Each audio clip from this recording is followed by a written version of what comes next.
ಬಹುಶಃ ತಮ್ಮೆಲ್ರಿಗೂ ಗೊತ್ತಿರಬಹುದು, ಕಳೆದ ಸಾರ್ವತ್ರಿಕ ಚುನಾವಣೆ ಅಂದರೆ ವಿಧಾನಸಭಾ ಚುನಾವಣೆ ಸಂದರ್ಭದಲ್ಲಿ ಏನು ಚುನಾವಣೆಯ ಒಂದು ಕ್ಯಾಂಪೇನ್ನ ರನ್ ಮಾಡಿದರು, ಪೇ ಸಿ ಎಮ್ ಅಂತಕ್ಕಂಥ ಕ್ಯಾಂಪೇನ್ನ ಭಾಳ ಘಂಟಾಘೋಷವಾಗಿ ಅದನ್ನು ಇಡೀ ರಾಜ್ಯಕ್ಕೆ ಮನಮುಟ್ತಕ್ಕಂಥ ಒಂದು ಕ್ಯಾಂಪೇನ್ನ ಮಾಡಿ ಭ್ರಷ್ಟಾಚಾರವನ್ನು ಸಂಪೂರ್ಣವಾಗಿ ಹೋಗಲಾಡಿಸ್ತೇವೆ ಅಂತಕ್ಕಂಥ ಶಪಥವನ್ನು ಹೊತ್ತು ಪಾಪ ಈ ರಾಜ್ಯದ ಮುಖ್ಯಮಂತ್ರಿಗಳು, ಉಪಮುಖ್ಯಮಂತ್ರಿಗಳು, ರಾಜ್ಯದ ಜನತೆಯೂ ಕೂಡ ನಾನಾ ಕಾರಣಗಳಿದೆ, 136 ಸೀಟ್ ತಲುಪಲಿಕ್ಕೆ ನಾನಾ ಕಾರಣಗಳಿದೆ. ಅದರ ಬಗ್ಗೆ ನಾನು ವಿಶ್ಲೇಷಣೆ ಮಾಡೋಕ್ಕೆ ಹೋಗೋದಿಲ್ಲ ಈಗ.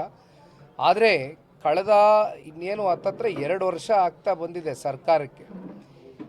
ಈ ಒಂದು 2 ವರ್ಷದ ಆಡಳಿತದ ಒಂದು ಅವಧಿಯಲ್ಲಿ ಬಹುಶಃ ಕರ್ನಾಟಕ ರಾಜ್ಯವನ್ನು ಪಕ್ಷಗಳು, ಅನೇಕ ಜನ ನಾಯಕರುಗಳು ಹಲವಾರು ವರ್ಷಗಳು ಆಡಳಿತವನ್ನು ಮಾಡಿದ್ದಾರೆ. ಆದರೆ ಈ ರೀತಿ ಕೇವಲ 1-1.5 ವರ್ಷ 2 ವರ್ಷದ ಸಮೀಪದಲ್ಲಿರ್ತಕ್ಕಂಥ ಈ ಸರ್ಕಾರ ಯಾವ ರೀತಿ ಹಗರಣದಲ್ಲಿ ಪ್ರತಿನಿತ್ಯ ಮುಳುಗಿದೆ ಅಂತಕ್ಕಂಥದ್ದು ನಿಜಕ್ಕೂ ಕೂಡ ಈ ರಾಜ್ಯದ 7.5 ಕೋಟಿ ಕನ್ನಡಿಗರು ಕೇಳ್ತಾ ಇರ್ತಕ್ಕಂಥ ಒಂದು ಪ್ರಶ್ನೆನ ಇವತ್ತು ತೀರಿಸ್ತಕ್ಕಂಥ ಪ್ರಯತ್ನ ಮಾಡಲಿಕ್ಕೆ ಸಾಧ್ಯ ಇಲ್ಲ. ಏಕೆಂದರೆ ನೀವು ನೋಡಿದ್ರಿ, ನೇರವಾಗಿ ರಾಜ್ಯದ ಮುಖ್ಯಮಂತ್ರಿಗಳು ಮೂಡಾ ಸೈಟಿನ ವಿಚಾರವಾಗಿ ಹಗರಣದಲ್ಲಿ ಸಿಲುಕಿರ್ತಕ್ಕಂಥದ್ದಷ್ಟೇ ಅಲ್ಲ, ಇವತ್ತು ಎಸ್ ಟಿ ಸಮುದಾಯಕ್ಕೆ ಮೀಸಲಿಟ್ಟಿರ್ತಕ್ಕಂಥ ಹಣ, ಬೋವಿ ಸಮುದಾಯಕ್ಕೆ ಮೀಸಲಿಟ್ಟಿರ್ತಕ್ಕಂಥ ಹಣ, ಅನೇಕ ನಿಗಮದ ಹಣವನ್ನು ಇವತ್ತೇನು ಹಲವಾರು ಸಮುದಾಯದ ಅಭಿವೃದ್ಧಿಗೆ ಇಟ್ಟಿರ್ತಕ್ಕಂಥ ಹಣ ಸಂಪೂರ್ಣವಾಗಿ ಇವತ್ತು ದುರ್ಬಳಕೆ ಮಾಡಿ ಲೂಟಿಯನ್ನು ಮಾಡಿ ಅಕ್ಕಪಕ್ಕ ರಾಜ್ಯಗಳ ಒಂದು ಚುನಾವಣೆಯನ್ನು ನಡೆಸ್ತಕ್ಕಂಥದ್ದಕ್ಕೆ ಆ ಒಂದು ನಮ್ಮ ಸಂಪತ್ತನ್ನು ಇವತ್ತು ಸಂಪೂರ್ಣವಾಗಿ ಬೇರೆ ಬೇರೆ ಕಡೆ ಇವತ್ತು ಅದನ್ನು ಡೈವರ್ಟ್ ಮಾಡ್ಕೊಂಡಿರ್ತಕ್ಕಂಥದ್ದು. ಬಹುಶಃ ಇಂಥ ಒಂದು ಕೀಳು ಸರ್ಕಾರ ನಮ್ಮ ರಾಜ್ಯದ ಇತಿಹಾಸದಲ್ಲಿ ಮೊದಲನೇ ಬಾರಿ ನಾವು ನೋಡ್ತಾ ಇರ್ತಕ್ಕಂಥದ್ದು.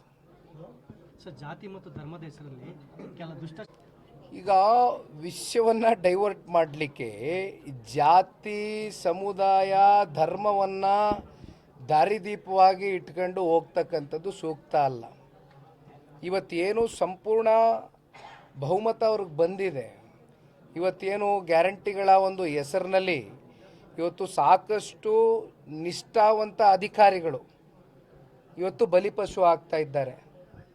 ಇತ್ತೀಚೆಗೆ ನಡೆದಂಥ ಸಚಿನ್ ಅಂತಕ್ಕಂಥ ಅಧಿಕಾರಿ, ಇನ್ನೊಂದು ಕಡೆ ನಮಗೆ PSI ನಮ್ಮ ಪರಶುರಾಮ್ ಅವರು ಮಾಡ್ಕೊಂಡಂಥ ಒಂದು ಆತ್ಮಹತ್ಯೆ ಏನಿತ್ತು, ಇವೆಲ್ಲವನ್ನು ನೋಡಿದಾಗ ಸರ್ಕಾರ ಹಾಗೂ ಸರ್ಕಾರದ ಒಳಗಡೆ ಇರ್ತಕ್ಕಂಥ ಜನಪ್ರತಿನಿಧಿಗಳು ಯಾವ್ಯಾವ ರೀತಿ ಇವತ್ತು ಅಧಿಕಾರದ ಒಂದು ದಾಹದಿಂದ ಅಧಿಕಾರಿಗಳ ಮೇಲೆ ದರ್ಪವನ್ನು ತೋರಿಸಿ ಅವರಿಗೆ ಬೆದರಿಸಿ ಎಲ್ಲ ಡಿಪಾರ್ಟ್ಮೆಂಟ್ಗಳನ್ನೂ ಕೂಡ ಬಹುಶಃ ಯಾವ್ಯಾವ ರೀತಿ ಇವತ್ತು ಟ್ಯಾಕಲ್ ಮಾಡ್ತಾ ಇದ್ದಾರೆ ಅಂತಕ್ಕಂಥದ್ದು ನೋಡ್ತಾ ಇದ್ದೇವೆ. ಇವತ್ತು ಯಾರೂ ಸರ್ಕಾರದ ವಿರುದ್ಧವಾಗಿ ಮಾತಾಡಿದ್ರೆ ಕೂಡಲೇ FIR ಬುಕ್ ಮಾಡ್ತಕ್ಕಂಥ ಸಂಸ್ಕೃತಿ ಇವತ್ತು ಕಾಂಗ್ರೆಸ್ ಪಕ್ಷದಲ್ಲಿ ಶುರು ಆಗಿರ್ತಕ್ಕಂಥದ್ದು.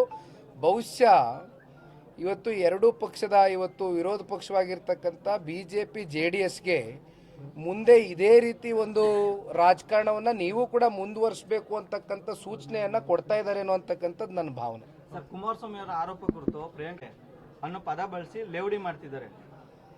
ಆ ಬೇರೆ ಪೆನ್ ಡ್ರೈವ್ನ ಯಾವ ಒಬ್ಬ ಮಹಾನ್ ಭಾವ ಬಿಡುಗಡೆ ಮಾಡ್ದ ಅಂತಕ್ಕಂಥದ್ದು ಜಗತ್ ಜಾಹೀರ, ಇಡೀ ರಾಜ್ಯ ನೋಡಿದೆ. ಇವತ್ತು ಹೆಣ್ಮಕ್ಳ ಮಾನವನ್ನು ಕಳೀತಕ್ಕಂಥ ಪ್ರಯತ್ನ ಸಾರ್ವಜನಿಕವಾಗಿ ಯಾವ್ಯಾವ ರೀತಿ ಮಾಡಿದ್ರು ಅಂತಕ್ಕಂಥದ್ದು ನಾನು ಅನೇಕ ಸಂದರ್ಭದಲ್ಲಿ ಮಾತಾಡಿದ್ದೀನಿ ರೀ. ಕನಿಷ್ಠ ಪಕ್ಷ ಆ ಹೆಣ್ಮಕ್ಳು ಮುಖ ಬ್ಲರ್ ಮಾಡಿ, ಅದು ಕೂಡ ಅವ್ರಿಗೆ ಪರಿಜ್ಞಾನ ಇಲ್ದಿರ ಇವತ್ತು ಯಾವ್ಯಾವ ರೀತಿ ಏನೇನು ಪೆನ್ ಡ್ರೈವ್ಗಳು ಬಿಡುಗಡೆ ಮಾಡಿದ್ದಾರೆ ಅಂತಕ್ಕಂಥದ್ದು ಇಡೀ ರಾಜ್ಯ ನೋಡಿದೆ. ಬಹುಶಃ ಮುಂದಿನ ದಿನಗಳಲ್ಲಿ ಜನನೇ ಪಾಠ ಕಲಿಸ್ತಾರೆ, ಅಲ್ಲಿವರೆಗೂ ಕಾಯೋಣ. ನಿಖಿಲ್ ಕುಮಾರಸ್ವಾಮಿ ಅವರ ಸೋಲು ಕುಮಾರಸ್ವಾಮಿ ಅವರ ನಿದ್ದೆಗೆಡಿಸಿದೆ, ಹಾಗಾಗಿ ಈ ರೀತಿಯ ಆರೋಪಗಳನ್ನು ಮಾಡ್ತಿದ್ದಾರೆ. ಕುಮಾರಸ್ವಾಮಿ ಅವರು ಕೇಂದ್ರದ ಸಚಿವರಾಗಿ ಇತ್ತೀಚೆಗಷ್ಟೇ ಕಳೆದ 25-30 ದಿನ ನಡೆದಂಥ ಪಾರ್ಲಿಮೆಂಟ್ ಸೆಷನ್ನಲ್ಲಿ ಭಾಳ ಕ್ರಿಯಾಶೀಲರಾಗಿ ಕೆಲಸ ಮಾಡ್ತಾ ಇದ್ದಾರೆ. ಅವರು ನಿದ್ದೆಗೆಡ್ತಾ ಇರ್ತಕ್ಕಂಥದ್ದು ನಾನು ಯಾವ ರೀತಿ ನಮ್ಮ ರಾಜ್ಯಕ್ಕೆ ಕೊಡುಗೆಗಳನ್ನ ನೀಡಬೇಕು, ಯಾವ ರೀತಿ ಉದ್ಯೋಗಗಳನ್ನ, ಇಂಡಸ್ಟ್ರಿಗಳನ್ನ ತಗೊಂಡು ಬಂದು ಒಂದಷ್ಟು ಇಂಡಸ್ಟ್ರಿಯಲ್ ಪಾರ್ಕ್ಗಳನ್ನ ಸ್ಥಾಪನೆ ಮಾಡಬೇಕು ಅಂತಕ್ಕಂಥದ್ದಕ್ಕೆ ನಿದ್ದೆ ಕೆಡ್ತಾ ಇದ್ದಾರೆ. ಸತ್ಯ, ನಿಖಿಲ್ ಕುಮಾರಸ್ವಾಮಿ ಸೋಲ್ಗಲ್ಲ ನಿದ್ದೆ ಕೆಡ್ತಾ ಇರೋದು. ದಯಮಾಡಿ ದೊಡ್ಡಬಳ್ಳಾಪುರ ಸಂಬಂಧಪಟ್ಟಂತೆ ದೊಡ್ಡಬಳ್ಳಾಪುರ ರೀತಿ ಮಾಡ್ತೀರಾ ಅಂತ. ಸತ್ಯ ತಾವು ಹೇಳಿದ್ದು ದೊಡ್ಡಬಳ್ಳಾಪುರ ವಿಧಾನಸಭಾ ಕ್ಷೇತ್ರ ಜನತಾದಳ ಪಕ್ಷದ ಭದ್ರಕೋಟೆನೆ, ಅದರಲ್ಲಿ ಯಾವುದೇ ಅನುಮಾನ ಇಲ್ಲ. ಆದರೆ ಇವತ್ತು ಪಕ್ಷದ ಸಂಘಟನೆಗೆ ಒಂದು ಹೊಸ ವೇಗವನ್ನು ಕೊಡಬೇಕು, ಒಂದು ಹೊಸ ಬ್ಲೂ ಪ್ರಿಂಟನ್ನು ರೆಡಿ ಮಾಡಿ ದೊಡ್ಡಬಳ್ಳಾಪುರ ಅಷ್ಟೇ ಅಲ್ಲ, ಇವತ್ತು ಇಡೀ ರಾಜ್ಯಾದ್ಯಂತ ಸಂಘಟನೆಗೆ ಅತಿ ಹೆಚ್ಚು ಒತ್ತನ್ನು ಕೊಟ್ಟು ಪಕ್ಷದ ಮುಖಂಡರುಗಳ ಒಂದು ಮಾರ್ಗದರ್ಶನದ ಅಡಿ ನಾವೆಲ್ಲರೂ ಕೆಲಸ ಮಾಡ್ತಾ ಇದ್ದೇವೆ.